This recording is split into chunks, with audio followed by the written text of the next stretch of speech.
ሰላም ጤና ይስጥልን እጅጉን የተወደዳችሁና የተከበራችሁ ውድ ቤተሰቦቻችን እንደምን አላችሁልን? በዕለተ ሰኞ የምሽቱ የስፖርት የመረጃ ሰዓታችን ላይ በድጋሚ ተገናኘን። ስለምታደምጡን፣ ስለምትከታተሉን ቆይታችሁም ከኛ ጋር ስለሆነ እጅጉን ከልብ አድርገን ነው የምናመሰግነው። በዛሬ ፕሮግራማችን የተለያዩ ስፖርታዊ ጉዳዮችን ወደ እናንተ እያደረስን ቆይታን የምናደርግ ነው የሚሆነው።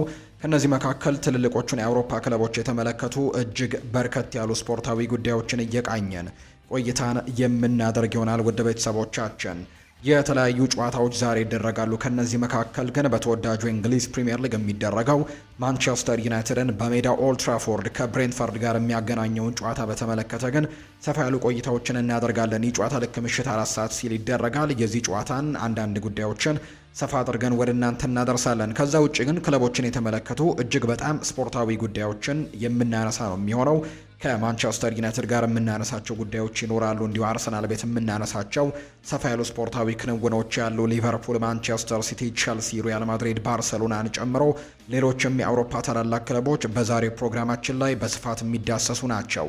ብቻ እናንተ እስከ ፕሮግራማችን ፍጻሜ ድረስ ሀሳብ አስተያየቶቻችሁን እየጻፋችሁልን ቪዲዮአችንን ላይክ እያደረጋችሁ ቻናላችንንም ሰብስክራይብ እያደረጋችሁ ቆይታን ከኛ ጋር እንድታደርጉ በአክብሮት ጋብዛለሁ።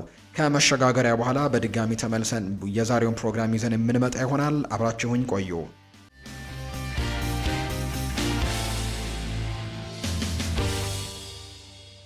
የዛሬዎቹን ጨዋታዎች በማስቀደም እንጀምር። ዛሬ በተወዳጁ የእንግሊዝ ፕሪምየር ሊግ ጨምሮ በአንዳንድ ሊጎች ላይ የተወሰኑ የሚደረጉ ጨዋታዎች አሉ። በተወዳጁ የእንግሊዝ ፕሪምየር ሊግ የ34ኛው ሳምንት መደምደሚያው ጨዋታ ዛሬ ነው የሚደረገው። ዕለተ ማክሰኞ ጅማሮን እንዳደረገ እናስታውሳለን። የተወዳጁ የእንግሊዝ ፕሪምየር ሊግ በተለይ እነ ማንቸስተር ሲቲ ከዛ ውጪ እነ ቼልሲና ሊድስ ዩናይትድ በሳምንቱ መጨረሻ የኤፍኤ ካፕ መርሃ ግብር ስለነበራቸው ቀደም ብሎ ማክሰኞና ሮብ ነበር ጨዋታቸውን ያደረጉት። የ34ኛው ሳምንት ጅማሮን የሚያደረገው ያኔ በተደረጉ ጨዋታዎች ናቸው። ከዛ በመቀጠል ግን ዕለተ ቅዳሜና እሁድ እንዲሁ ቀጥለው ተደርገዋል። ዕለተ ቅዳሜ ላይ በተለይ በርከት ያሉ ጨዋታዎች ነበሩ።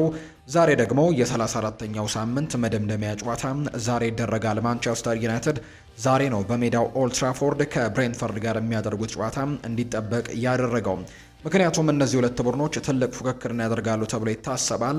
ማንቸስተር ዩናይትድ የማሸነፍ ቅድመ ግምትን ቢሰጠውም ብሬንትፈርድም ግን የአውሮፓ ውድድሮችን ለመሳተፍ አሁንም ትልቅ እድል ስላለው በተለይ የዛሬውን ጨዋታ ማሸነፍ እስከ 6ኛ ደረጃ ድረስ ይዞት እንደሚመጣ ስለሚያውቅ እንዲሁ አቻ መውጣት ራሱ 7ኛ ደረጃነትን መረከብ እንዲችለው ስለሚያደርገው የዛሬው ጨዋታን በትልቅ ትኩረት ያደርጋል ተብሎ ይታሰባል። ማንቸስተር ዩናይትድ በአንጻሩ የአውሮፓ ቻምፒየንስ ሊግ ቦታን ይዞ ለማጠናቀቅ እጅግ በጣም ቅርብ መሆኑን እየተመለከትን እንገኛለን። 3ኛ ደረጃ ላይ ነው የተቀመጠው 58 ነጥቦችን ሰብስበው።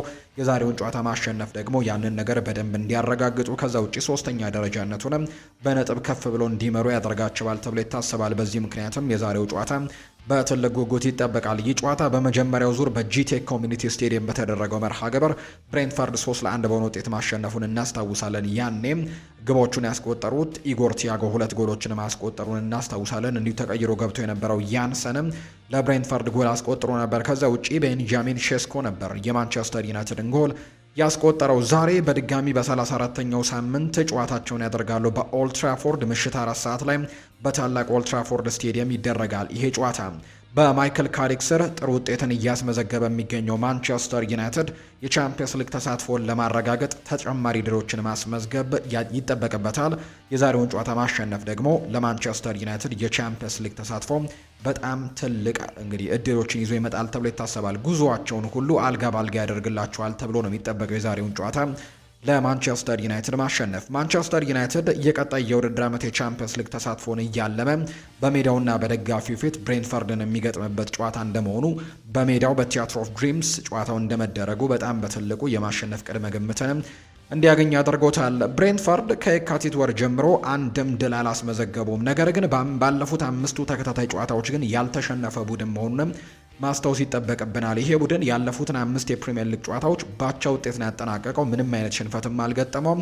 ምንም አይነት ድልንም ማምጣት አልቻለም። ነገር ግን አሁንም የአውሮፓ ተሳትፎዎችን ማግኘት የሚችልበት እድሉ አለው። ቻምፒየንስ ሊግን አያገኝ እንጂ የዩሮፓ ሊግና የኮንፈረንስ ሊግ ቦታዎችን ግን ይዞ ለማጠናቀቅ ቀጣይ ጨዋታዎቹን ማሸነፍ በትልቁ እድል እንዳለው የሚያሳይ አይነት ቡድን እንደሆነ ይታወቃል። ይህም ከ2009 ወዲህ ከፕሪሚየር ሊጉ ቡድን የተመዘገበ ረጅሙና ተከታታዩ የአቻ ውጤት ሆኗል። የብሬንትፈርድ የዘንድሮ ተከታታይ ጨዋታዎችን በአቻ ውጤት ማጠናቀቅ ይሁን እንጂ ከስድስተኛ ደረጃ በሁለት ነጥብ ርቀው የዛሬውን ጨዋታ የሚያደርጉት እንግዲህ ንቦቹ ነው በቅጽል ስማቸው የሚባሉት በጭራሽ ተስፋ እንደማይቆርጡ ነው የሚነገረው። ብሬንትፈርድ ከሜዳ ውጪ ካደረጋቸው ያለፉት 11 ጨዋታዎች የተሸነፉት አንድ ጨዋታ ብቻ ነው። ያለፉት በፕሪሚየር ሊጉ ያደረጉት 11 ከሜዳ ውጪ የተደረጉ ጨዋታዎቻቸውን 7ቱን በድል አጠናቀው 3ቱን በአቻ ውጤት ነው ያጠናቀቁት። አንዱን ብቻ ነው ሽንፈት አስተናግደው የተመለሱት። ማንቸስተር ዩናይትድ በብሬንትፈርድ ለመጨረሻ ጊዜ እንግዲህ በአንድ የውድድር ዘመን በደርሶ መልስ ማለትም ሁለት ጊዜ በመጀመሪያው ዙር ተሸንፈው በሁለተኛው ዙርም ሲሸነፉ ሪከርዱ በ1936-37 የውድድር ዘመን ነበር። በጣም ረጅም ዓመታቶችን ያስቆጠረ ኦልሞስት ወደ 90 ዓመት አካባቢ ያስቆጠረ ታሪክ እንደሆነ ይታወቃልና ምናልባት ዛሬም በደርሶ መልስ ዛሬም የሚሸነፉ ከሆነ በመጀመሪያው ዙር እንደመሸነፋቸው የደርሶ መልስ ሽንፈት ይሆናልና ከ90 ዓመታት በኋላ ነው ያ ታሪክ በድጋሚ የሚሰራው። ነገር ግን የማይሸነፉ ከሆነ ግን አሁንም ሪከርዱ በ1936 የተመዘገበ ሆኖ እንዲቀጥል ያደርገዋል። ብሬንትፈርድ ወደ ኦልድ ትራፎርድ ተጉዘው ያደረጓቸውን ያለፉትን 4 ጨዋታዎች ተሸንፈዋል። ማንቸስተር ዩናይትድ ከብሬንትፈርድ ጋር ካደረጋቸው ያለፉት 5 ጨዋታዎች በሁለቱ ሲሸነፍ በሁለቱ አሸንፎ በአንዱ ደግሞ አቻ ተለያይቶ ነው የወጣው። በታሪክ ከተመዘገቡት 22 የእርስ በርስ ፍልሚያዎችም ዩናይትድ 11 ጊዜ በማሸነፍ የበላይነቱን ሲይዝ እንዲሁ ደግሞ ብሬንትፈርዶች 8ቱን አሸንፈዋል። በ3ቱ ደግሞ አቻ ነው የተለያዩት። በማንቸስተር ዩናይትድ በኩል ጥቂት ወሳኝ ተጫዋቾች ከዛሬው ጨዋታ ውጪ እንደሆኑ ይፋ ተደርጓል። ማታያስ ደሊት፣ ፓትሪክ ዶርጉ፣ ሊሳንድሮ ማርቲኔስ በዛሬው ጨዋታ ላይ የማይሰለፉ ናቸው። በአንጻሩ ማቲዮስ ኩኛ በዛሬው ጨዋታ ላይ የመሰለፉ ነገር አጠራጣሪ እንደሆነ የሚያሳዩ መረጃዎች ያሉ፣ የሌኒ ዮሮ ጉዳይም ያልተረጋገጠ ነው። ስለዚህ በብሬንትፈርድ በኩል ደግሞ ጥቂት የማይባሉ ተጫዋቾች ናቸው በዛሬው ጨዋታ ላይ የማይኖሩት። ጆርዳን ሄንደርሰን በጉዳት ምክንያት የለም። ሪኮ ሄንሪ በጉዳት ምክንያት የለም። ቪታሊ ያንሌት በመጀመሪያው ጨዋታ ላይ ጎል ያስቆጠረው ተጫዋች በጉዳት የለም። ፋቢዮ ካርቫልሆ፣ ሚላምቦ ካይፋሮ እንዲሁ ደግሞ ጆሽ ዳሲልቫ በጉዳት ምክንያት እነዚህ ተጫዋቾች በብሬንትፈርድ በኩል በዛሬው ጨዋታ ላይ የማንመለከታቸው ተጫዋቾች እንደሆኑ ነው ይፋ የሆነው። ይህንን ጨዋታ በዋና ዳኝነት የሚመሩትም ክሪስ ካቫናህ እንደሆኑ መረጃዎች ይፋ ተደርገዋል። ዩናይትድ በተከታታይ 21 የፕሪሚየር ሊግ ጨዋታዎች ላይ ግብ ያስቆጠረ ሲሆን ይህም ከሰር አሌክሳንደር ቻፕማን ፈርጉሰን ዘመን በኋላ ምርጡ ተከታታይ ውጤት ሆኖ እየቀጠለ ነው የሚገኘው። በዚህ ውድድር ዘመን ከዩናይትድ 6 ያነሱ ክሊንሺቶችን ያስመዘገቡት የደረጃ ሰንጠረዡ የመጨረሻዎቹ 2 ቡድኖች ብቻ ናቸው። ዩናይትድ ዘንድሮ በጣም ዝቅተኛ ክሊንሺት ወይም ደግሞ ጎል ሳይቆጠርበት የወጣባቸው ጨዋታዎች በጣም ጥቂት የሚባሉ ናቸው። 6 ጨዋታዎችን ብቻ ነው እስካሁን በተደረጉ 33 የፕሪሚየር ሊግ ጨዋታዎች ማድረግ የቻለው እና በዚህም ምክንያት ደግሞ በፕሪሚየር ሊጉ የመጨረሻዎቹን 2 ደረጃዎች የያዙት ወልቭስ እና እንዲሁ ደግሞ በርንሌ ብቻ ናቸው ከማንቸስተር ዩናይትድ በላይ በርከት ያሉ ጨዋታዎች ላይ ግብ ተቆጥሮበት የወጣው። ከዛ ውጭ ግን ዩናይትድ ደካማም የግብ ያለመቆጠር ወይም በርከት ያሉ ግቦች የሚቆጠሩበት ወይም ግብ ሳይቆጠርበት የሚወጣ አይነት ቡድን እንዳልሆነ ነው ዘንድሮ እየተመለከትን የምንገኘው። በዚህ የውድድር ዘመን በብሬንትፈርድ 33 የሊግ ጨዋታዎች ውስጥም በ26ቱ የመጀመሪያው አጋማሽ ውጤት በሙሉ 90 ደቂቃ ውጤት ላይ ተደግመዋል የሚልም ቁጥር መረጃን አግኝተናል። ከብሬንትፈርድ ዘንድሮ 33 የሊግ ጨዋታዎችን ያደረጉት ከ33ቱ ግን በ26ቱ ጨዋታዎች ላይ የመጀመሪያው አጋማሽ ውጤት አቻ ከሆነ ጨዋታው በአቻ ውጤት ሲጠናቀቅ ተመልክተናል። እንዲሁ ደግሞ በመጀመሪያው 45 የጨዋታ ክፍለ ጊዜ ብሬንትፈርድ ከመራ ጨዋታውን ብሬንትፈርድ ሲያሸንፈው ተመልክተናል። ከዛ ውጭ ብሬንትፈርድ እየተመራ ከወጣ ደግሞ እንዲሁም ጨዋታውን ተሸንፎ የሚወጣበትን አጋጣሚ በ26ቱ ጨዋታዎች ላይ ተመልክተናል እና ያ ነገር አስገራሚ ቁጥር እንደሆነ ነው በርካቶች የሚያነሱት። ብሬንትፈርድ በደረጃ ከሚበልጧቸው ቡድኖች ጋር ከሜዳ ውጭ ባደረጓቸው 5 የሊግ ጨዋታዎች 2 ጎሎችን ብቻ ነው ያስቆጠሩት። 1 አሸንፈዋል፣ 1 አቻ ወጥተዋል። 3 ጨዋታዎችን ደግሞ በሽንፈት ያጠናቀቀ ቡድን እንደሆነ ነው ቁጥሮች እያሳዩ የሚገኙት። የዛሬው ጨዋታ ምሽት ላይ ይደረጋል። ከጨዋታው ጋር አያይዘው አሰልጣኝ ማይክል ካሪክ የተለያዩ ጉዳዮችን አንስተዋል። ማታያስ ደሊት ብቁ ለመሆን እየሰራ ይገኛል ብለዋል። በሜዳ ላይ ጥቂት ልምምዶችን እያደረገ ነው። ሁኔታው ጥሩ ነው፣ ከዚህ በላይ ግን ብዙ ማለት አልችልም ሲልም የተናገረው ይህ እንግዲህ ጉዳቱ የተሃድሶ ጊዜ የሚፈልግ ነው። በተቻለ ፍጥነት ወደ ሜዳ ተመልሶም እንግዲህ እንደሚጫወትም ተስፋ እናደርጋለን ሲልም ነው ማይክል ካሪክ የሚናገረው። ደሊት ቀዶ ጥገና ያስፈልገው እንደሆነም ጥያቄ ቀርቦለት ነበር። ለጊዜው ወደ ሜዳ ተመልሰዋል። አሁንም ደግሞ ይህ ተስፋ የሚሰጥ ነገር ነው። ሁላችንም ሂደቱ በዚህ መልኩ እንደሚቀጥልም ተስፋ እናደርጋለን ሲልም የተናገረው። ሌላኛው ካሪክ የተናገረው ካልቪን ባሴ ላይ ስለተፈጠረው ክስተት ነው። አስተያየት መስጠት አልፈልግም ብሏል። ነገር ግን ከሰሞኑ የተፈጠሩ ነገሮችን ለመመልከት የሊሳንድሮ ማርቲኔዝ የሶስት ጨዋታዎች ቅጣትን ለመቀበል እቸገራለሁ፣ ውሳኔው ትክክል አይደለም ሲልም ጭምር ነው የተናገረው። ስለ ሌሎች ጨዋታዎች፣ ስለ ሌሎች ቡድኖች ወይም ደግሞ ተጫዋቾች አስተያየት መስጠት አልፈልግም፣ ይሄ ተገቢም አይደለም ሲልም ይናገራል። ሆኖም ግን የሊሳንድሮ ማርቲኔዝ መታገድና አሁንም ድረስ ከሜዳ መራቅ ለምን እንደሆነ ለመረዳት አስቸጋሪ የሚያደርጉ አንዳንድ ክስተቶች እንደነበሩ ግን አልሸሽግም ሲልም ጭምር ተናግሯል። ከሊሳንድሮ ማርቲኔዝ ኢንሲደንት ጋር በተያያዘ ተመሳሳይ አይነት ኢንሲደንቶች በፕሪሚየር ሊጉ ተፈጥረው እየተመለከትን ነው። ነገር ግን እንደ ሊሳንድሮ ማርቲኔዝ አይነት ቅጣቶች ግን እንዳልተጣለባቸው ነው ማይክል ካሪክ እያነሳ የሚገኘው። ካሪክ በዚህ የውድድር ዓመት ዴሊት በድጋሚ ይጫወታሉ የተብሎም ጥያቄ ቀርቦለት ነበር። ጫና አላደርግበትም ወይም ቀን አልቆርጥለትም፣ እንደሚመለስ ግን ተስፋ አደርጋለሁ። የእኛም የሱም ግብ ይሄ ነው፣ እንደሚሳካ ተስፋ አደርጋለሁ። ነገር ግን ጫናዎችን ግን ማድረግ ትክክለኛ አይደለም። በትክክለኛው ጊዜ ዝግጁ ሲሆን መመለስ ይኖርበታል ብሏል። ካሪክ ይቀጥልና እኛ የምንፈልገው ወደ ቀድሞ ብቃቱ እንዲመለስ ብቻ ነው። እኛ ማንኛውም እግር ኳስ ተጫዋች ከሜዳ መራቅ፣ ጨዋታዎችን ማድረግ አለመቻልና ልምምድ ማድረግ አለመቻል ከባድ ወቅት እንደሆነ ጠንቅቀን እናውቃለን። እኔም ተጫዋች ሆኜ ያንን ነገር አሳልፌዋለሁ። ምናልባትም በእግር ኳስ ሕይወት ውስጥ ከሚያጋጥሙት በጣም አስቸጋሪ ጊዜያቶች አንዱ ሳይሆንም አይቀርም። በዚህ አስቸጋሪ ፈተና ውስጥ ደግሞ እየረዳ ነው፣ እናም ድጋፍ እያደረግልነት ነው። እናም በተቻለ ፍጥነት እንዲመለስ ለማድረግም ትልቅ ጥረቶችን እናደርግለታለን ሲልም ጭምር ነው ማይክል ካሪክ ጨምሮ የሚናገረው። ስለ መሀል ተከላካይ ክፍሉም ጥያቄ ቀርቦለት እሱ አያሳስበኝም፣ ስለ መጪው ደግሞ የክረምት የዝውውር መስኮት የምናወራ ከሆነ ስለ ጉዳዩ በዝርዝር ለመናገር በጣም ከባድ ነው። ሊሳንድሮ ማርቲኔዝ በአሁኑ ወቅት በተለያዩ ምክንያቶች ጨዋታዎች እያመለጡት ነው። በእነዚህ አይነት ምክንያቶች ላይ ብዙም አናወራም። ነገር ግን ጥያቄው ለምን እንደጠየቃችሁኝ ይገባኛል። እኔ ግን አልተጨነቅኩም። ልምድና ትልቅ ተሰጥኦ ያላቸው የወጣት ተጫዋቾች ስብስብ አለን ብዬ ነው የማስበው። ምን ማድረግ እንደሚችሉ አስቀድመው ያሳዩ ሁለት ተስፈኛ ወጣት ተጫዋቾች አሉን። አይደን ሄቨን ባለፈው በነበረው ከባድ ጨዋታ ላይ ድንቅ ሆኖ ተመልክታችሁታል። ስለዚህም የሚያሰጋኝ አንድም ነገር የለም። ስለ ወደፊቱ ምንም መተንበይ አልችልም፣ ምክንያቱም ምን ሊፈጠር እንደሚችል እኔ ራሴም አላውቅም ሲልም ነው የተናገረው ማይክል ካሪክ። በቀጣይ የውድድር ዓመት ትክክለኛ ግዢ በመፈጸም ቻምፒየንስ ሊግ ስለማሸነፍም ተጠይቆ ነበር። በጣም ቀድማችሁ እየሄዳችሁ ነው። እኛ ዛሬን ነው የምንኖረው። ወደ የትኛው አቅጣጫ ከልክ በላይ አንጓዝም። ነገሮች በዚህ ሁኔታ ሊሄዱ ይችላሉ፣ ነገር ግን እንደታቀደው ላይ ሄዱም ይችላሉ። ያለንበትን እናውቃለን፣ ነገር ግን መንገዱ በጣም ረጅም እንደሆነ ግን ማወቅ አለባችሁ። ትንበያዎችን መተንበይ አሁን ተገቢ አይደለም ሲልም ነው የተናገረው። ካሪክ ሰር ጂም ራትክሊፍ በዚህ ሳምንት በካሪንግተን ስለመገኘታቸውም ጥያቄ ቀርቦለት ነበር። አዎ መጥቶ ነበር። ትንሽ ተጨዋውተናል፣ ሻይ እየጠጣንም መደበኛ ያልሆነ ንግግርን አድርገናል። እውነቱን ለመናገር እሳቸው ሲደግፉን ማየት አስደሳች ነገር ነው። ያ ነው አዝናኝ ነበር፣ ነገር ግን እሳቸውን ማየት ያስደስቶኛል ሲልም ነው የተናገረው። ረዳት አሰልጣኞችና ስለ ስታፍ አባላቱ የወደፊት እጣ ፈንታ ምን ትላለ ተብሎ ጥያቄ ቀርቦለት ነበር። በጣም እንቀራረባለን። ይህ ረጅም ውይይት የሚያስፈልግ ጉዳይ አይደለም። ሁላችንም በአንድ አስተሳሰብ ላይ ነን። ከሁሉም ምርጡን ለማውጣትም ትስስሮችን መገንባት በጣም አስፈላጊ ነው ብዬ አምናለሁ። ስታፉ ከየራሳቸው ደግሞ የተለያዩ ስብዕናዎች፣ ሚናዎች ጋርም ፍጹም አስደናቂ እንደሆኑ መናገር ይኖርብኛል ብሏል። ለሁሉም እውቅና መስጠት ደግሞ አለበት። ያለ ጥርጥር ከጥር ጀምሮ ነገሮች በጥሩ ሁኔታ እየሄዱ እንደሆነ አምናለሁ ሲልም ጭምር ነው የተናገረው። ማይክል ካሪክ ከዛሬው ጨዋታ ጋር አያይዞ በጣም ሰፊ ቆይታዎችን ያደረገበትን ቆይታ ነው ከጨዋታው በፊት ያደረገው። እኛም ወደ እናንተ አደረስ ነው። አርሰናልን የተመለከቱ መረጃዎችን ደግሞ እናንሳ። ቴሪ ዳንኤል ኦንሪ ስለ ማርቲን ኦዴጋርድ ይናገራል። ቴሪ ዳንኤል ኦንሪ ሲናገር ስለ አርሰናሉ ካፕቴን ማርቲን ኦዴጋርድ ያለውን ጥልቅ እይታ ነው ያጋራው። ኦዴጋርድ የዚህ ቡድን ልብ ነው ሲል ይገልጸዋል። ቴሪ ዳንኤል ኦንሪ ለእኔ ኦዴጋርድ የዚህ ቡድን ልብ እንደሆነ ነው የሚሰማኝ። ሁሉም ነገር በሱ በኩል ነው የሚያልፈው። ፍጥነቱ፣ ብልህነቱ፣ የፈጠራ ችሎታው የሚገርም ነው። እሱ በጥሩ ሁኔታ ላይ ሲጫወት፣ አርሰናል በጥሩ ሁኔታ ላይ ሆኖ እንደሚጫወት በእርግጠኝነት ባለፉት ጨዋታዎችም የተመለከታችሁ ይመስለኛል ሲልም ነው ቴሪ ዳንኤል ኦንሪ የሚናገረው። ነገር ግን አሰልጣኙ ሊረዳው የሚገባው አንድ ነገር አለ። አጫወቱ ከምርጡ ተጫዋቾች ጋር መሄድ አለበት። ዝም ብለ ሜዳ ላይ ብቻ አታስቀምጠውም እና እንዲያበረም አትጠብቀውም። ሁኔታዎችን ለሱ ማመቻቸትም በትልቁ ይጠበቃል ሲልም ጭምር ነው የሚናገረው ቴሪ ዳንኤል ኦንሪ። ትክክለኛ ቦታውን ስጠው፣ በዙሪያው ደግሞ እንዲንቀሳቀስ ፍቀድለት። ትክክለኛ ነፃነትም ሊሰጠው ይገባል። ምክንያቱም እንደ ኦዴጋርድ ያለ ተጫዋች እግር ኳስን ዝም ብሎ አይጫወቱም።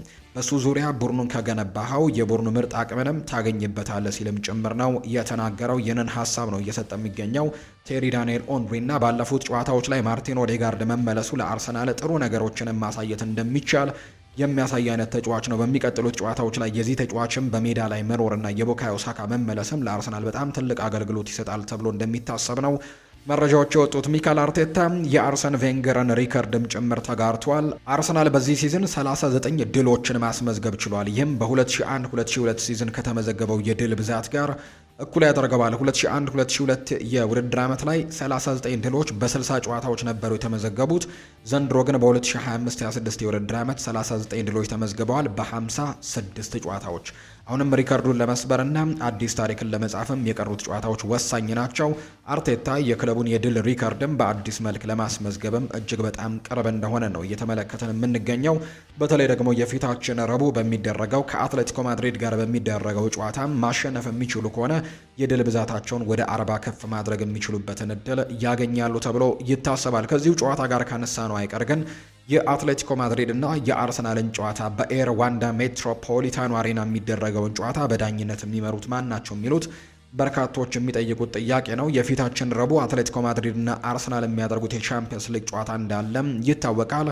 በሪያድ ኤር ዋንዳ ሜትሮፖሊታኖ ስቴዲየም የሚደረገውን ጨዋታ ኔዘርላንዳዊው ዳኛ ዳኒ ማኬሌ ናቸው በመሃል ዳኝነት እንዲመሩት የተመረጡት።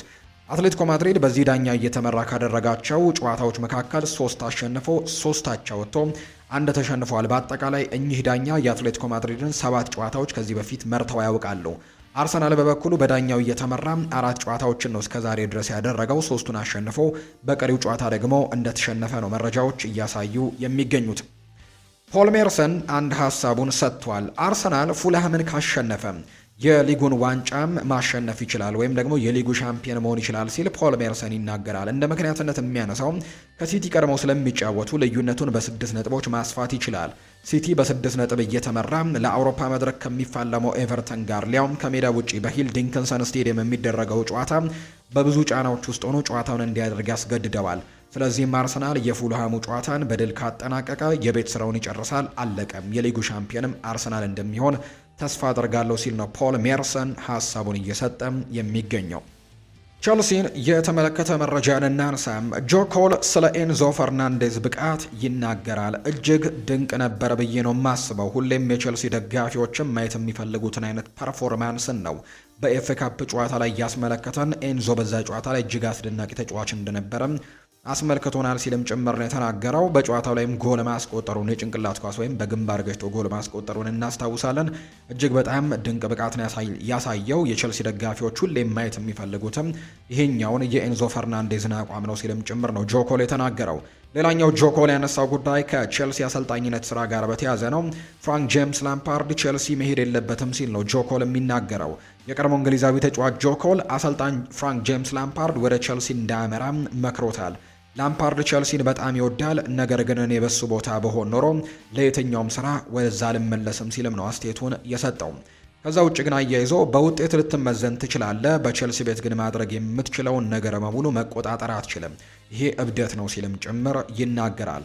አሰልጣኝ ፍራንክ ጄምስ ላምፓርድ ከቀናት በፊት ስማቸው ከቸልሲ ጋር ሲያያዝ እንደነበር የምናስታውሰው ነው። የተንታኞች ወሬ ብቻ ነው የሚሉ መረጃዎችን ግን አሰልጣኙ መስጠቱን እናስታውሳለን። ነገር ግን ጆኮል ወደዛ እንዳታመራ ሲልም ነው ምክሩን ጭምር የለገሰው። ሌላኛው ፍራንቼስኮ ፋሪዮሊ ናቸው። ጣሊያናዊው አሰልጣኝ ፍራንቼስኮ ፋሪዮሊ በሚቀጥለው የውድድር ዘመን በፖርቶ እንደሚቀጥሉ አረጋግጠው ተናግረዋል። አሰልጣኙ ስማቸው ከቸልሲ ጋር መያያዙን ተከትሎ ፖርቶን አልለቀም ሲሉ ነው ለደጋፊዎች ማረጋገጫን የሰጡት። ከቸልሲ ከፍተኛ ገንዘብ ቢቀርብም በፖርቶ እንደሚቀጥሉ ነው ለክለቡ ደጋፊዎች ቃል የገቡላቸው። አሰልጣኝ ፍራንቼስኮ ፋሪዮሎ ፖርቶን እየመሩ በአሁኑ ሰዓትም የፖርቱጋል ሊግን በ82 ነጥቦች እየመሩ እንደሚገኝ ይታወቃል። ስለዚህም ክለቡን አልለቀም ሲሉ ጭምር ነው የተናገሩት። የማንቸስተር ሲቲን ጉዳዮች ደግሞ እንንገራችሁ። ማንቸስተር ሲቲ በዚህ ክረምት የዝውውር መስኮት የክንፍ ተጫዋቾችና የቀኝ ተመላላሽ ተከላካይ ቦታ ላይ ሊያጠናክር ይችላል የሚል መረጃም ይፋ እየተደረገ ይገኛል። በሚቀጥለው የክረምት ተጫዋቾች የዝውውር መስኮት ቡድኑን ለማጠናከር በትልቁ እንቅስቃሴዎች ይደረጋሉ ተብሎ ነው የሚታሰበው። ስለዚህ ሲቲ በክረምት የዝውውር መስኮት የክንፍ ተጫዋችና ቀኝ ተመላላሽ ተከላካይ ላይ ቦታዎች ላይ በደንብ ለማጠናከር ሙከራዎችን ያደርጋሉ ተብሎ ይታሰባል። ራያን ሸርኪ ይናገራል። እኔ ቁጥራዊ መረጃዎችን መመልከት አልወድም። እኔ የድሮ ፋሽን ተጫዋች ነኝ። እናም የድሮ ተጫዋቾች ቁጥራዊ መረጃዎችን አይመለከቱም ሲል ነው የተናገረው ራያን ሸርኪ። ፔፕ ጓርዲዮላም ይናገራል። ማቲያስ ኑኔስ በዓለም ላይ ካሉ ምርጥ የቀኝ መስመር ተከላካዮች መካከል አንደኛው ነው ሲል ነው ያሞካሸው። ዘንድሮ ለማንቸስተር ሲቲ በጣም ጥሩ ነገሮችን እያደረገ ነው ሲል ነው ፔፕ ጓርዲዮላ ያሞካሸው። ጁኒየር ክሮፒ የማንቸስተር ሲቲ ኢላማ ነው። የተጫዋቹ ወኪል በቅርቡ ከሁጎ ቪየና ጋርም ተገናኝቷል። ቦርንመስ ተጫዋቹን ለማቆየትም አስበዋል። ነገር ግን ለመሸጥ ካሰቡ ግን 80 ሚሊዮን ዩሮ አካባቢ ዋጋ እንዳስቀመጡበት ነው መረጃዎች ይፋ የተደረጉት። በዚህ የሪያል ማድሪድ ጉዳዮችን እንንገራችሁ። አልቫሮ አርቤሏ በመልበሻ ክፍል ውስጥ ቁልፍ ተጫዋቾቻቸውን ይደግፋሉ ተብለዋል። ቪኒሲዮስ ጁኒየር፣ ጁድ ቤሊንጋም፣ ፌዴሪኮ ቫልቬርዴ፣ አንቶኒ ሩዲገር፣ ቲቦ ኩርቱዋ፣ ኦሪዮል ሹዋሜኒ እና አርዳ ጉለር ሁሉም ከአሰልጣኙ ጎን እንደሆኑ ምቾትም ይሰማቸዋል በአሰልጣኙ ስር። ስለዚህ አልቫሮ አርቤሏ በመልበሻ ክፍል ውስጥ ቁልፍ ተጫዋቾቻቸው ይደግፏቸዋል። እሱም ደግሞ አርቤሏም ደግሞ ተጫዋቾቹን እንደሚደግፍ ነው እየተገለጸ እንደሚገኝ መረጃ የወጣው። ቦሩሲያ ዶርትመንድ ጎንዛሎ ጋርሲያን የመግዛት ፍላጎት እንዳላቸውም ይፋ ተደርጓል። ስምምነቱን ለመጨረስ 30 ሚሊዮን ዩሮ አካባቢ ለማቅረብም ፈቃደኞች ናቸው። ነገር ግን እንግዲህ ለጎንዛሎ ጋርሲያ 60 ሚሊዮን ዩሮ አካባቢ ነው የሚፈልገው ሪያል ማድሪድ እና ያንን ነገር ማቅረብ ይችላሉ ወይ በቀጣይ የሚጠበቅ ጥያቄ ሆናል።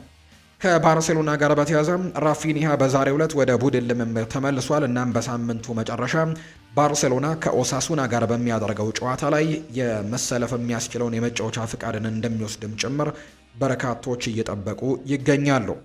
ዮሃን ጋርሲያ በዚህ ሳምንት ቅዳሜ 28ኛ ጨዋታውን ከኦሳሱና ጋር ያከናውናል። ቢያንስ 28 ጨዋታዎችን ማድረግ ደግሞ ለዛሞራ ሽልማት እጩ ለመሆን መስፈርት ነው። ዮሃን ጋርሲያ በአማካይ 0.7 ግቦችን በአንድ ጨዋታ የሚያስተናግድ ሲሆን ከኦሳሱና ጋር በሚኖረው ጨዋታ ከ5 በላይ ግቦችን የማያስተናግድ ከሆነ ለሽልማቱ የሚደረገው ፉክክር መሪ እንዲሆንም ያደርገዋል ተብሎ ይታሰባል። በቅርቡ የሚከተለው ተፎካካሪው ቲቦ ኩርቱባ ሲሆን እርሱ ደግሞ በአንጻሩ በጨዋታ በአማካይ 0.86 ግቦች ነው የሚቆጠሩበት። ይህም ሲሰላ 24 ግቦች በ28 የሊግ ጨዋታዎች እንደማለት ጭምር እንደሆነ ነው መረጃ የወጣው። ማርከስ ራሽፎርድ ከዚህ የውድድር ዘመን በኋላ በባርሴሎና መቀጠል ይፈልጋል። ተጫዋቹ ይህንን ተግባራዊ እንደሚያደርግም ያያል። እናም 13 ጎሎችንና 11 ኳሶችንም በማቀበል በብቃት ረገድም ጥሩ ውጤቶችን እንዳስመዘገበ ነው የሚያምነው። ራሽፎርድ በአሁኑ ደሞዝ ውስጥም ከፍተኛ ክፍል ለመተውም ፍቃደኛ ሲሆን ከዓለም ዋንጫው በፊትም የወደፊት ሁኔታዎችን መፍታትም እንደሚፈልግ ጭምር የሚያሳዩ መረጃዎች በትልቁ እየወጡ ይገኛሉ ነው የተባለው። ባርሴሎና ለማንቸስተር ዩናይትድ 30 ሚሊዮን ዩሮ መክፈል አይፈልግም። በባርሴሎና ባህሪውን፣ አመለካከቱንና ቁርጠኝነቱን ይወዳሉ። ሃንስ ፍሊክም እሱን ከፍ አድርጎ ይመለከተዋል። ነገር ግን በተወሰኑ ጨዋታዎች ላይ ያሳየው ብቃት ግን ጥርጣሬ ውስጥ እንደከተታቸው ጭምር የሚያሳዩ መረጃዎች አሉ። ሻቪ ሲሞንስ የኤሲኤል ጉዳት ገጥሞታል። የሰሜን ለንደኑ ክለብ ቶተንሃም ሻቪ ሲሞንስ በቀኝ ጉልበቱ ላይ የኤሲኤል ጉዳት እንዳጋጠመው በይፋ አስታውቀዋል። ተጫዋቹ በወልቭስ ጨዋታ ከባድ የጉልበት ጉዳትን አስተናግዶ እንደነበረም ነው የተነገረው። ተጫዋቹ በሚቀጥሉት ሳምንታት የቀዶ ሕክምና እንደሚያደርግም ይፋ ተደርጓል ነው የተባለው። ተጫዋቹ በጉዳቱ ምክንያትም ከቀሪው የውድድር ዓመት እንዲሁም ከዓለም ዋንጫም ውጪ መሆኑ መረጋገጡን የሚያሳዩ መረጃዎችን እየተመለከትን ነው። ከ2025 ጥር ወዲህ ብቻ 4 የቶተናም ተጫዋቾች ከባዱን የኤሲኤል ጉዳት ገጥሟቸዋል። በወራጅ ቀጠና ላይ የሚገኘው ቶተናም በአሁኑ ሰዓት 11 ተጫዋቾቹ ጉዳት ላይ እንደሚገኙ ጭምር የተነጋገጠው። የቶትናም ተጫዋቾችም ወደ ሕክምና ክፍሉ አይጠጉም ተብሏል። የሰሜን ለንደኑ ክለብ ቶትናም በዚህ የውድድር ዘመን በተደጋጋሚ ጉዳት ምክንያት እየተፈተነ ነው። ቡድኑ የገጠመው ተደጋጋሚ ጉዳትም በወራጅ ቀጠናው ላለመውረድ እንዲታገል አንደኛው ምክንያት እንደሆነ ይነገራል። በአሁኑ ሰዓት 11 የቶትናም ተጫዋቾች በጉዳት ምክንያት ቡድኑ በሚፈልጋቸው ሰዓት ላይ መገኘት አልቻሉም። አብዛኞቹ የክለቡ ተጫዋቾች በዚህ ዓመት ቡድኑ የገጠመውን ጉዳት ተረግሞ ነው የሚል እምነት እንዳላቸው ጭምር ይናገራሉ። በዚህ ምክንያት ሁሉም ተጫዋቾች ወደ ሕክምና ክፍሉ እንደማይቀርቡ በአጠገቡም እንደማያልፉ ጭምር እየተነገረ ይገኛል። እንደዚህ አይነት ነገሮች በቶትንሃም ቤት እየተፈጠሩ እንዳለ ነው የተገለጸው። ውድ ቤተሰቦቻችን ዛሬ ሰኞ ነው። ሰኞ ደግሞ እንደምናደርገው ሁሌም የአውሮፓ ታላላቅ ሊጎችን በሳምንቱ መጨረሻ የተደረጉ ጨዋታዎችን አስመልክተን ቁጥራዊ መረጃዎቻቸውን የምናነሳበት ዕለት ነውና መረጃዎቹን ወደ እናንተ እናደርስ። የተወዳጁ የእንግሊዝ ፕሪሚየር ሊግን በማስቀደም ነው የምንጀምረው። በተወዳጁ የእንግሊዝ ፕሪሚየር ሊግ የተለያዩ ጨዋታዎች በዚህ ሳምንትም ተደርገው መጠናቀቃቸው ይታወሳል። አንድ ቀሪ ጨዋታ ነው የሚኖረው፣ እሱም ዛሬ ምሽት የሚደረገው የዩናይትድ እና የብሬንፈርድ ጨዋታ ነው። ከዛ ውጭ ግን በደረጃ ሰንጠረዡ ላይ አርሰናል በድጋሚ መሪነቱን መረከብ የቻለበት ሳምንት ሆኖ አልፏል። በተለይ አርሰናል 34ኛ ጨዋታውን አድርጎ ማሸነፍ ችሏል። 1-0 በሆነ ውጤት ነው ኒውካስል ዩናይትድን ማሸነፍ የቻለው። በዚህም 73 ነጥቦች ላይ ደርሶ አንደኛ ደረጃ ላይ ተቀምጧል። በአንጻሩ ማንቸስተር ሲቲ ደግሞ አንድ ቀሪ ጨዋታ የሚኖረው ይሆናል። 33 የፕሪሚየር ሊግ ጨዋታዎችን ብቻ ነው ያደረገው። በዚህም መሰረት 70 ነጥቦችን በመሰብሰብ ደግሞ ሁለተኛ ደረጃ ላይ ተቀምጧል። ማንቸስተር ዩናይትድ የዛሬው ጨዋታ ቀሪ መርሃ ግብሩ ነው። እሱንም የሚያሸንፍ ከሆነ ነጥቡን 61 ማድረስ ይችላል። አሁን ላይ ግን 58 ነጥቦችን ይዞ ከሊቨርፑልና ከአስተን ቪላ እኩል ተመሳሳይ ነጥቦች ያሉት፣ ነገር ግን በግብ ክፍያ ተበላልጠው ማንቸስተር ዩናይትድ 3ኛ፣ ሊቨርፑል 4ኛ፣ አስተን ቪላ ደግሞ 5ኛ ደረጃ ላይ የተቀመጡት። ብራይተን እና ቦርንመዝ ደግሞ የዩሮፓ ሊግ እና የኮንፈረንስ ሊግ ቦታን ይዘው 6ኛና 7ኛ ደረጃ ላይ የተቀመጡ ቡድኖች ናቸው። ቸልሲ ያለፉትን 5 ተከታታይ ጨዋታዎች ሽንፈት የገጠመው ቡድን ቸልሲ 8ኛ ደረጃ ላይ ነው በፕሪሚየር ሊጉ አሁን ላይ መቀመጥ የቻለው። ኒውካስል ዩናይትድ 14ኛ ደረጃ ላይ ይገኛል። 42 ነጥቦችን የሰበሰበው የኤዲ ሃው ስብስብ እሱም በተመሳሳይ 4 ተከታታይ ጨዋታዎችን ተሸንፏል። 14ኛ ደረጃ ላይ ተቀምጧል። የወራጅ ቀጠናው ላይ የሚገኙ ቶተንሃም ሆትስፐርስ በ34 ነጥብ 18ኛ፣ በርንሌ በ20 ነጥብ 19ኛ እና ወልቭስ በ17 ነጥብ 20ኛ ናቸው። በርንሌ እና ወልቭስ ቀደም ብለው መውረዳቸውን አረጋግጠዋል። አሁን ላለመውረድ በሚደረገው ትግል ውስጥ በዌስትሃም ዩናይትድ እና በቶተንሃም መካከል ትልቅ ትንቅንቅ ሊደረግ እንደሚችል በርካቶች ይገምታሉ። ከፍተኛ ግብ አስቆጣሪነቱን ኤርሊንግ ብራውት ሃላንድ ነው አሁንም እየመራ የሚገኘው። 24 ግቦችን አስቆጥሯል። የብሬንትፈርዱ ኢጎር ቲያጎ 21 ግቦችን በማስቆጠር ሁለተኛ ነው። አንቷን ሴሜኒዮ ከማንቸስተር ሲቲ በ15 ግቦች ሶስተኛ ሲቀመጥ፣ ዣኦ ፔድሮ ከቼልሲ 14 ግቦችን አስቆጥሯል። ዳኒ ዌልቤክ እና ሞርጋን ጊብስ ዋይት ደግሞ 13 ግቦችን ማስቆጠር የቻሉ ተጫዋቾች ናቸው።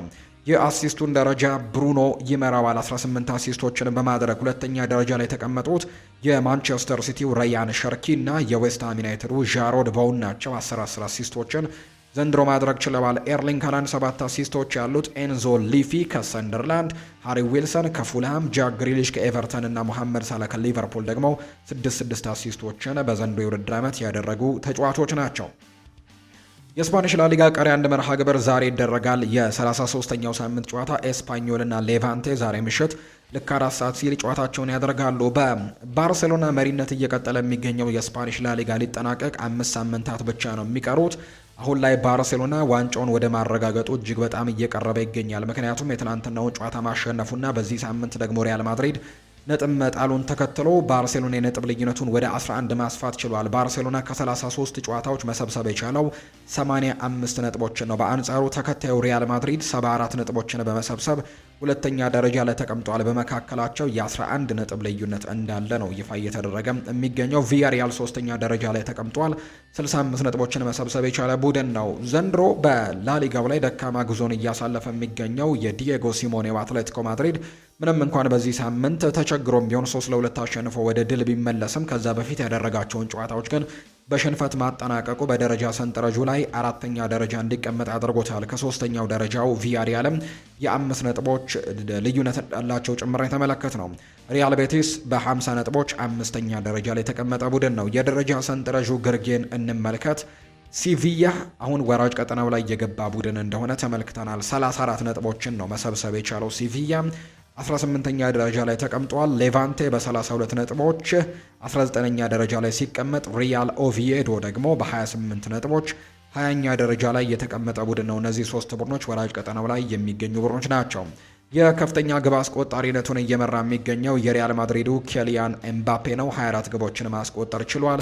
የማዮርካው ቬዳት ሙሪቂ በ21 ግቦች ይከተለዋል። አንቴ ቦሚደር ከኦሳሱና 16 ግቦችን ማስቆጠር የቻለ ተጫዋች ነው። ላሚን ያማልም እንዲሁ ጉዳት ገጥሞት ይህን የውድድር ዓመት ከባርሴሎና ጋር ከዚህ በኋላ ጨዋታዎችን እንደማያደርግ ቢታወቅም ነገር ግን በላሊጋው 16 ግቦችን ያስቆጠረ ሌላኛው ተጫዋች ነበር።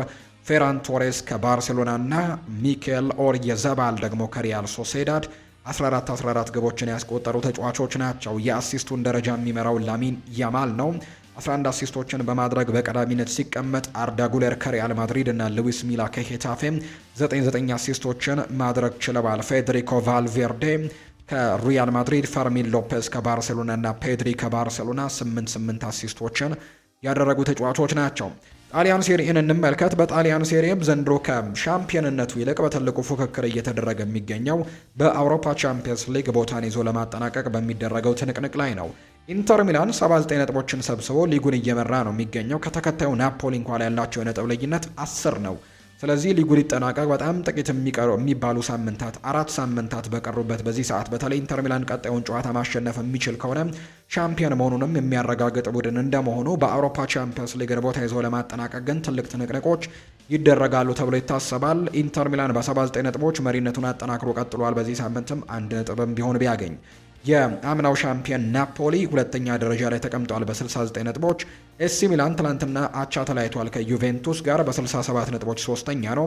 ዩቬንቱስ በ64 ነጥብ አራተኛ ደረጃ ላይ ሲቀመጥ የሴስ ፋብሬጋሱ ቡድን ኮሞ እና እንዲሁ የጃምፔሮ ጋስፔሪኒ ቡድን ሮማ አምስተኛና ስድስተኛ ደረጃ ላይ ተቀምጠዋል። ሁለቱም 61 ነጥቦችን ነው መሰብሰብ የቻሉት። የደረጃ ሰንጠረዡ ግርጌ ላይ የሚገኙትን ቡድኖች ደግሞ እንመልከት። ክሮሚኔንሴ በ28 ነጥቦች 18ኛ ደረጃ ላይ የተቀመጠ ቡድን ነው። ቬሮና በ19 ነጥቦች 19ኛ፣ ፒየትሳ ደግሞ በ18 ነጥብ 20ኛ ደረጃ ላይ የተቀመጡ ሶስት ቡድኖች ናቸው። የከፍተኛ ግብ አስቆጣሪነቱን እየመራ የሚገኘው አርጀንቲናዊው የኢንተር ሚላን አጥቂ የሆነው ላውታሮ ማርቲኔዝ ነው። 16 ግቦችን በሴሪኦ ማስቆጠር ችሏል።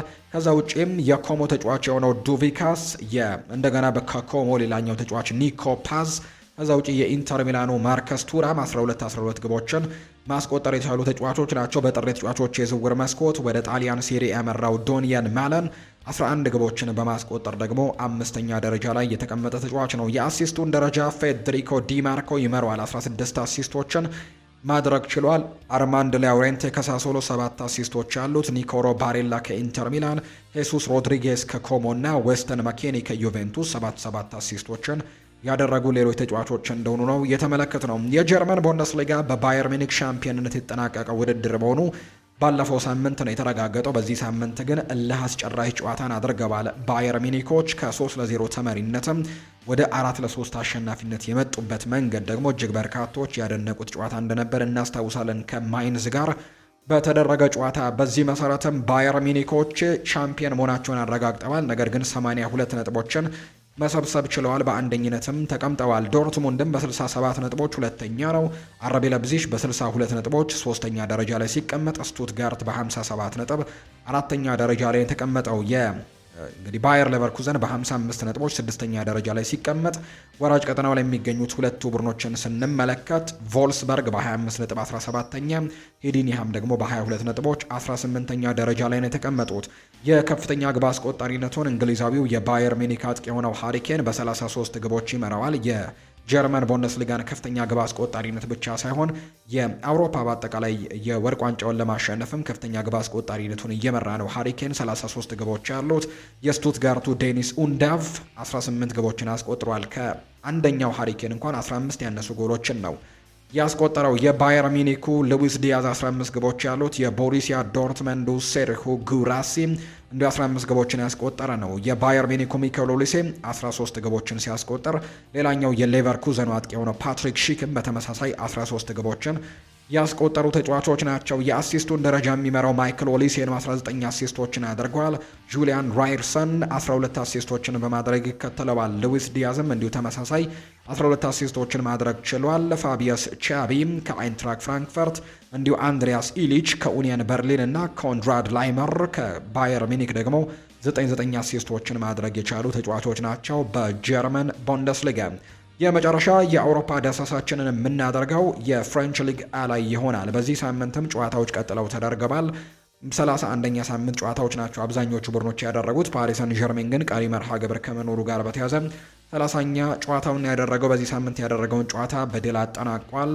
ፓሪስ ሰን ዠርሜን 69 ነጥቦችን በመሰብሰብ አንደኛ ደረጃ ላይ ተቀምጧል። ለሻምፒዮንነትም እጅግ በጣም እየቀረበ ነው የሚገኘው። ሎንስ ደግሞ 63 ነጥቦችን በመሰብሰብ ሁለተኛ ደረጃ ላይ ተቀምጧል። እሱም በተመሳሳይ 30 ጨዋታዎችን ያደረገው።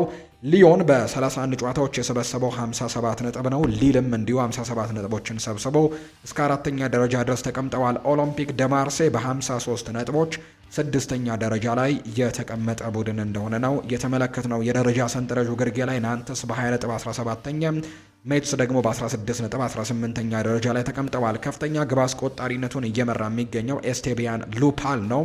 ከሬንስ 18 ግቦችን በማስቆጠር ይመራዋል። ጆአኪን ፔንቼሊ ከስትራስቡርግ 16 ግቦች ያሉት፣ ሜሰን ግሪንውድ ከኦሎምፒክ ደ ማርሴይ 15 ግቦችን ሲያስቆጠር፣ ፍሎሪያን ባሎገን ከሞናኮ እንዲሁ ደግሞ ኤንሰን ኤድዋርድ ከሌንስ ደግሞ 12 ግቦችን ያስቆጠሩ ተጫዋቾች ናቸው። የአሲስቱን ደረጃ አንድሪያ ቶምሰን ከሌንስ እና ሉዳኮቪች አሪኪው ከብሬሽት 9 አሲስቶችን አድርገዋል። የፓሪሰን ጀርሜኑ ቪታኒሃም 8 አሲስቶችን ማድረግ የቻለም ተጫዋች ነው። አልፎንሶ ፔሬራ ከሊዮን 7 አሲስት፣ ሜሰን ግሪንውድ ከማርሴይ 6 አሲስቶችን ማድረግ የቻሉ ተጫዋቾች ናቸው።